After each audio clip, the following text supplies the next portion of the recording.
আসসালামু আলাইকুম। আমার চ্যানেলে আপনাদের সকলকে স্বাগত।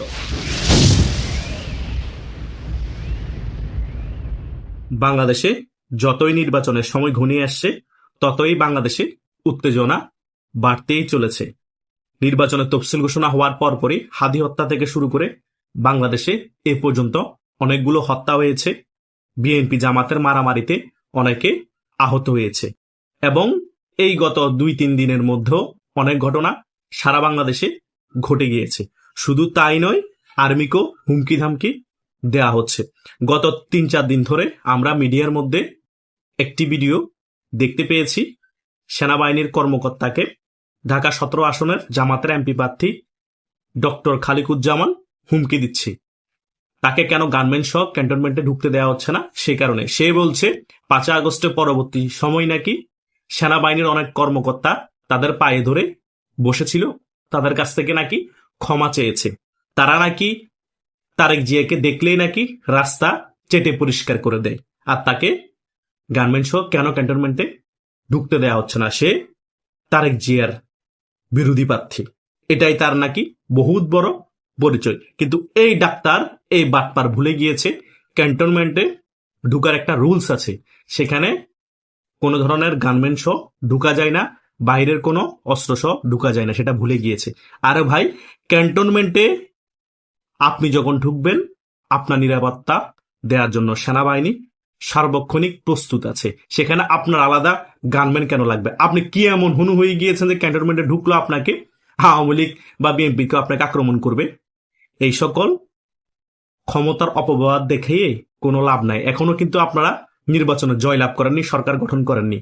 ৫ আগস্টের পরবর্তী সময় জামাতের সকল নেতাদের আচার আচরণ দেখে মনে হয়েছে তারাই সরকারে আছে, তারাই সরকার গঠন করেছে। হ্যাঁ, বুঝলাম হিডেনলি বাবা আপনারাই দেশ পরিচালনা করছেন, তার মানে এত অহংকার ভালো না।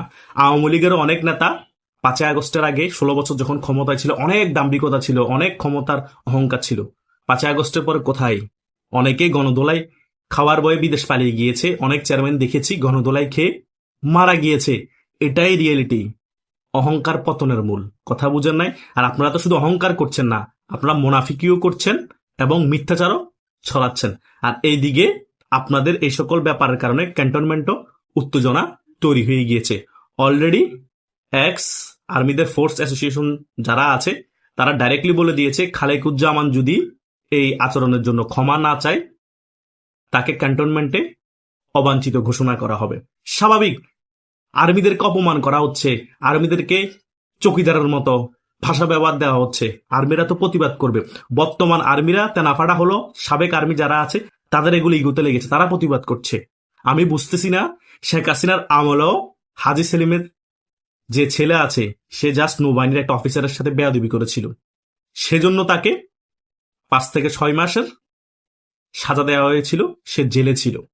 এটাই ছিল শেখ হাসিনা। শেখ হাসিনার আমল আমি মানি, অনেক গুম হয়েছে, দুর্নীতি হয়েছে, অনেক অপশাসন হয়েছে, কিন্তু ওই ১৬ বছরের শাসন আমল অনেক ভালো দিক ছিল শেখ হাসিনা।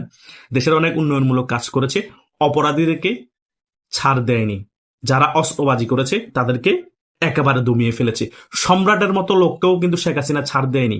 উনি পাওয়ার রাজনীতি করতো, আর্মস রাজনীতি করতো, সে কারণে সম্রাটের মতো নেতাকেও দমিয়ে ফেলেছে। অথচ সম্রাট ডাক দিলে ঢাকার মধ্যে ৫০ থেকে ১ লাখ মানুষ ফাইটার জড়ো করা কোনো ব্যাপার ছিল না। সম্রাট যদি ৫ আগস্টের আগেও রাজপথে নামতো তার কর্মী বাহিনীকে নিয়ে আগের মতো শক্তি প্রদর্শন করে, শেখ হাসিনার পতন হতো না।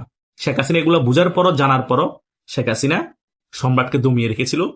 জাস্ট উনি পাওয়ার রাজনীতি করত এবং আর্মস রাজনীতি করত, সেই কারণে। শুধু সম্রাট না, এরকম বাংলাদেশে আরো অনেক সম্রাট ছিল, সকলকে শেখ হাসিনা চাপে রেখেছিল।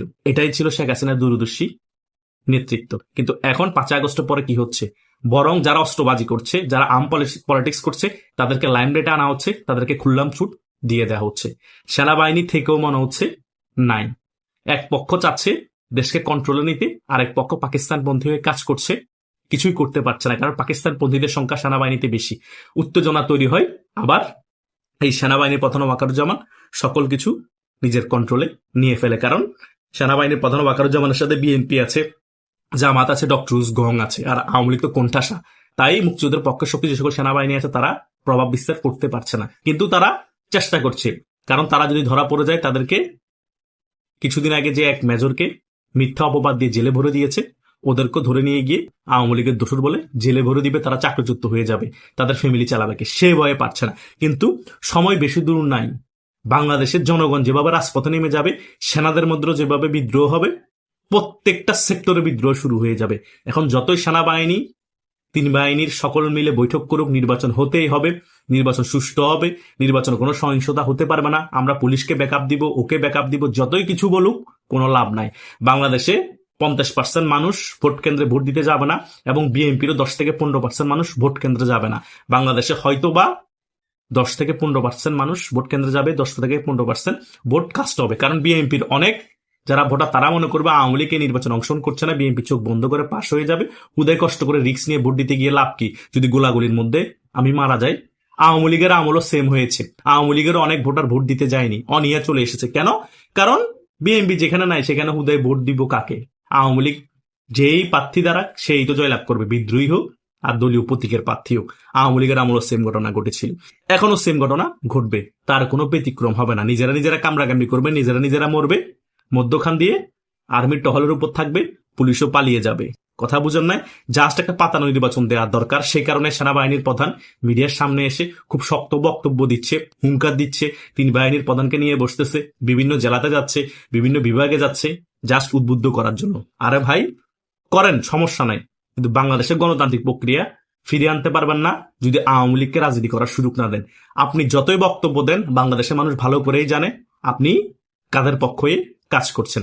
আপনি যদি সত্যিকারে বাংলাদেশের গণতান্ত্রিক প্রক্রিয়া ফিরে আনার জন্য কাজ করতেন, তাহলে আওয়ামী লীগের উপর যে কার্যক্রম নিষেধাজ্ঞা দেওয়া হয়েছে সেটা তুলে নেওয়ার জন্য ডক্টর ইউনূসকে প্রেসার দিতেন, এবং আওয়ামী লীগ সহ নির্বাচন করানোর জন্য ডক্টর ইউনূসকে প্রেসার দিতেন। কারণ আওয়ামী লীগ সহ নির্বাচন করানোর জন্য বহির্বিশ্বের অনেক দেশ এই ডক্টর ইউনূসকে প্রেসার দিয়েছে, ভারতও প্রেসার দিয়েছে। আপনি সেটা দেখিয়ে অজুহাত দেখিয়ে হলো আওয়ামী লীগকে রাজনীতিতে ফিরে আনতে পারতেন, নির্বাচন অংশগ্রহণ করাতে পারতেন। আপনি যখন সেটা করার নাই, এখন আপনি নির্বাচন হতেই হবে, নির্বাচন সুষ্ঠু হবে, সহিংসতা হবে না, আমরা আছি, এগুলা বলে কোনো লাভ নাই। জনগণের সকল বক্তব্য দেখলে হাসে। কথা বুঝতে পেরেছেন? কারণ আপনি এগুলো বলে বলে বাংলাদেশের মানুষকে অনেক আশা দিয়েছেন 5 আগস্টের পরবর্তী সময়, কিন্তু বাংলাদেশের মানুষ আপনি যা বলেছেন সেটা কিছুই করতে পারেন নাই, বাংলাদেশের মানুষ বরং আশাহত হয়েছে। তাই এই সকল বক্তব্য দিয়ে আর বাংলাদেশের মানুষকে আর উজ্জীবিত করতে পারবেন না ভোট কেন্দ্রে নিয়ে যাওয়ার জন্য। বাংলাদেশের মানুষ এই ভোটকে বয়কট করেছে। কথা বুঝেন নাই? যে নির্বাচনে নৌকা প্রতীক নেই, যে নির্বাচনে আওয়ামী লীগ নেই, সেই নির্বাচনে জনগণ ভোট দিয়ে যাবে না, এবং এই নির্বাচনকে বয়কট করেছে। কিসের হা কিসের না? যে ব্যালটে নৌকা নাই, কথা বুঝেন নাই? কিসের গণভোট? পৃথিবীর ইতিহাসে সবচেয়ে নিকৃষ্ট গণভোট হতে যাচ্ছে এই 12ই ফেব্রুয়ারি। বুঝতে পারেন নাই? না বুঝলে 12ই ফেব্রুয়ারির পর সকল কিছু বুঝে যাবেন। আশা করছি আমি যে বিষয়গুলো আলোচনা করেছি আপনারা মোটামুটি ব্যাপারগুলো ক্লিয়ার হয়েছেন। তবুও যদি আপনাদের মনের ভিতর কোনো কথা থাকে সে বিষয়টা কমেন্ট বক্সে শেয়ার করতে পারেন। ধন্যবাদ সকলকে।